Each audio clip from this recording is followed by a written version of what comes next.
Oh,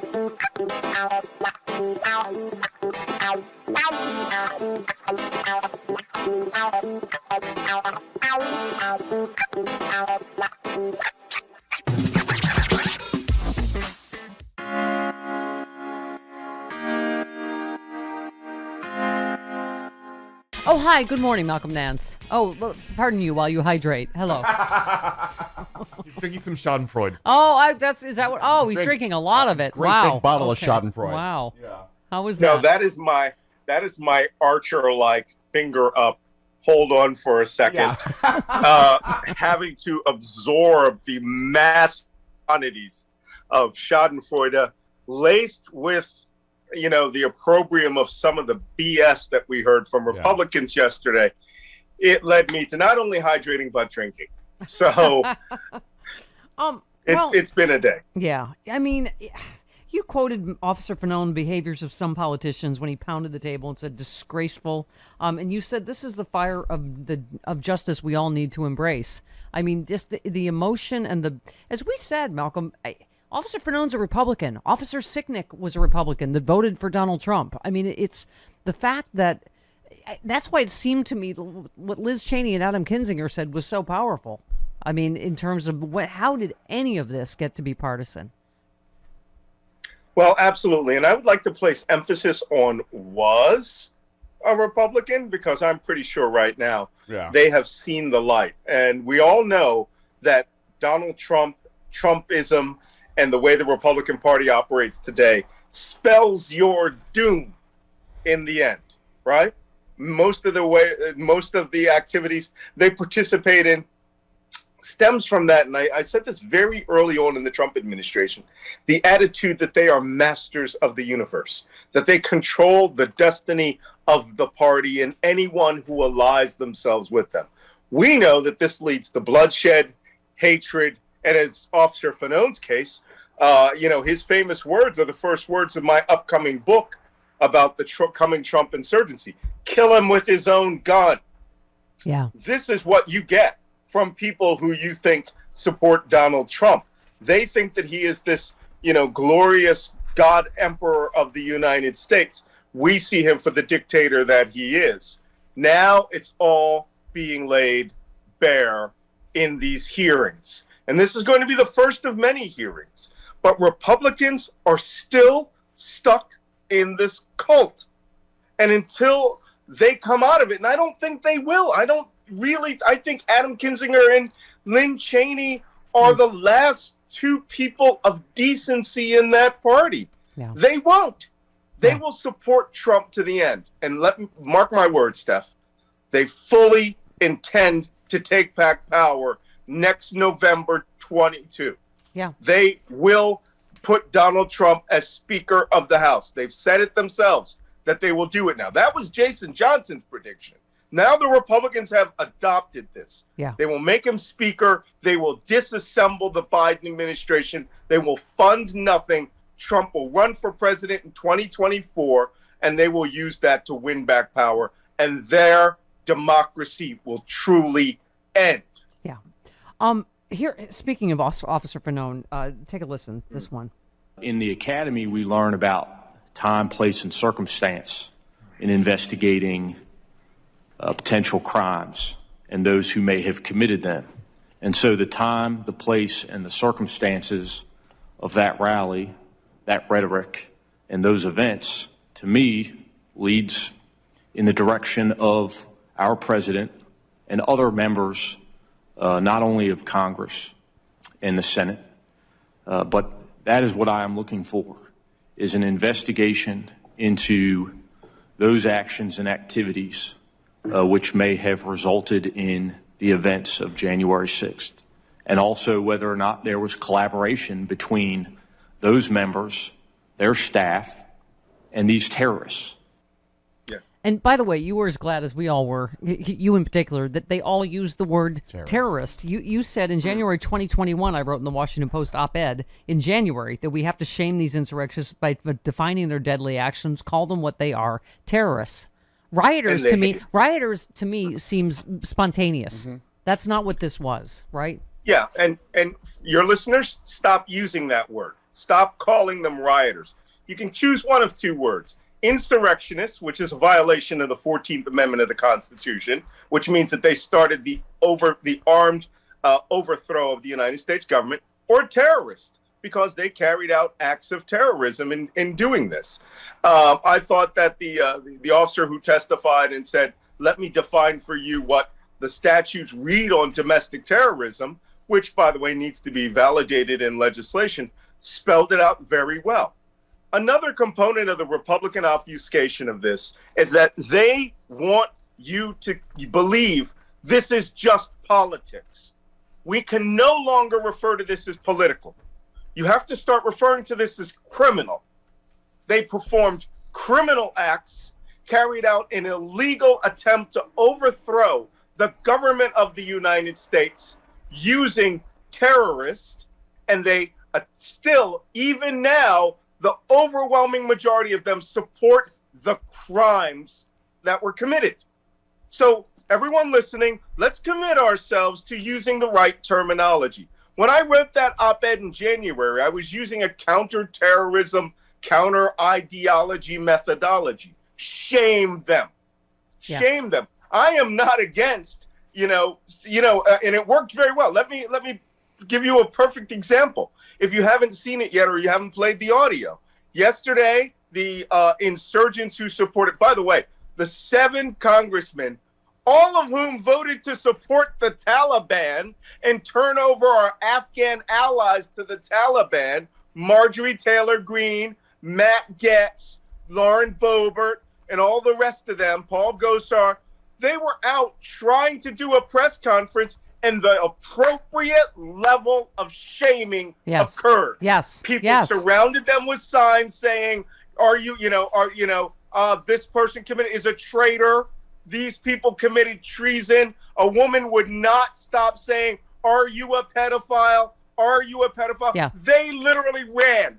That's the only way those people should be greeted in public. Yeah. They are supporting open sedition against the United States. Well, and you just said fact. Republicans hate combat veterans and Capitol Police. That's it. That's the tweet. I mean, they can't claim to be the pro-police, pro-vet party anymore, right? Yeah, I forgot to throw in their blacks because it was a person of color who was giving testimony at that moment. Right. That they apparently, they no longer support the military. Right. Now, I saw a very interesting twist on patriots.win. That's that crazy pro-Donald Trump website that used to be called thedonald.win. And now they have shifted their theme to hate federal law enforcement because it comes under Joe Biden and it apparently has been infiltrated. So now you have to hate federal cops, the same federal cops they were beating people with last summer, and then support local cops only. Yeah. Well, they're going to be very interested to find out that all of these arrests that are being done of many of these insurrectionists are being performed by Joint Terrorism Task Force made up of local cops supported by the FBI. Right. So at what point does the thin blue line no longer matter to them? It doesn't matter to them when it's being carried out against white people. If it's carried out against black people, they love the cops. Double thumbs up. And let's narrow this down further. This was not only a terrorist attack, this was a white supremacist terror attack, as Officer Hodges, who is white, testified yesterday. The crowd was overwhelmingly white males, usually a little bit older, middle-aged, older, but some younger. I think out of the entire time I was there, I saw just 2 women and 2 Asian males. Everyone else was white males. They didn't say anything especially xenophobic to me, but to my black colleagues and anyone who's not white. And some of them would try to recruit me. One of them came up to me and said, "Are you my brother?" There are many known organizations with ties to white supremacy who had a presence there. I know, like 3%ers, Oath Keepers, that kind of thing. And everyone people who associate with Donald Trump are find more likely to subscribe to that kind of belief system. Yeah. Let's call it what it is. I mean, you heard Officer Dunn's testimony. I mean, we had to bleep the F word and the N word because it was, I mean, we've already seen it now. But, as shocking as that was to hear that on TV unedited yesterday, Malcolm, I'm glad because it's the reality of what happened on January 6th. I'm also glad that the primetime MSNBC lineup did not edit those words on television, starting with Chris Hayes. That needed to be shown. We really needed to show the vitriol, the hatred of these insurrectionist terrorists who stormed the Capitol. The Republicans are trying to make this seem like, well, things bad happened bad in Portland, bad things happened in Minneapolis. That would not result in the overthrow of the United States government and the installation of a dictator. That was the stated objective of this mission.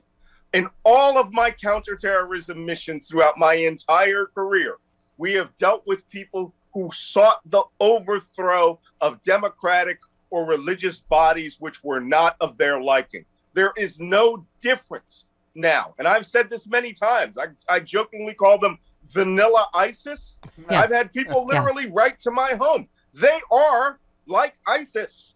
These people are dead enders. They have a belief system in which if they don't get their way, they don't want this government. Thomas Ricks put it famously. It is a group of white Americans who have decided that if they can't have America the way they want it under Donald Trump, they don't want America. It's also Y'all-Qaeda is the other.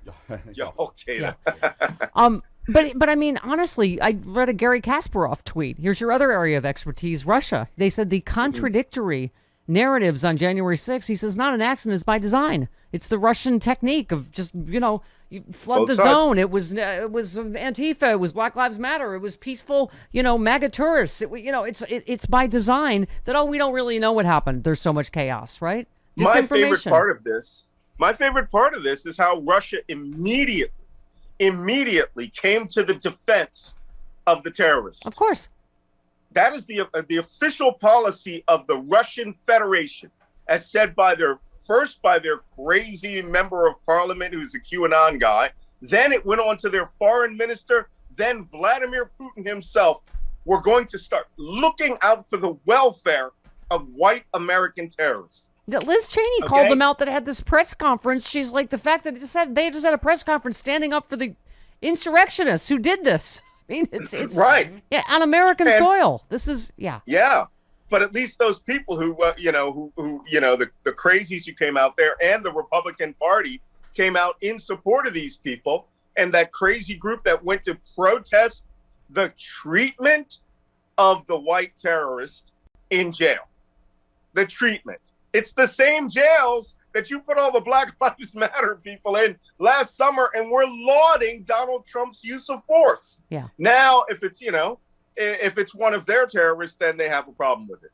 Look, I can't wait for these people to start acting like the Provisional Irish Republican Army, where they start having, hunger strikes and, claiming that they're being oppressed.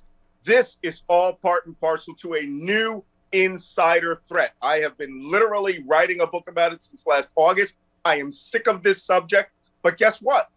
This is what I warned you about when I went on Bill Maher and said we are dealing with an insurgency. Yeah. That is a generation-long potential run-up to a civil war. These people want it now. They have found their footing. If they get Donald Trump back in the power, 1860, here we come. Yeah. Finally, before we go, DOJ has done some important stuff in the last couple of days. No executive privilege for testifying about January 6th.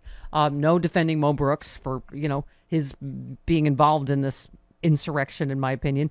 And Justice Department lawyers have determined that federal law does not prohibit public agencies and private businesses from requiring COVID-19 vaccines, even if the vaccines only have the emergency use authorization.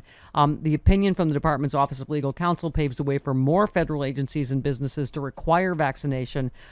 So far, opponents of vaccine mandates have not had much luck in court when challenging the requirements. In June, a judge sided with a Houston hospital when employees sued to block a COVID-19 vaccine requirement. A federal court also rejected this month want the request by students that it block Indiana University's vaccine requirement.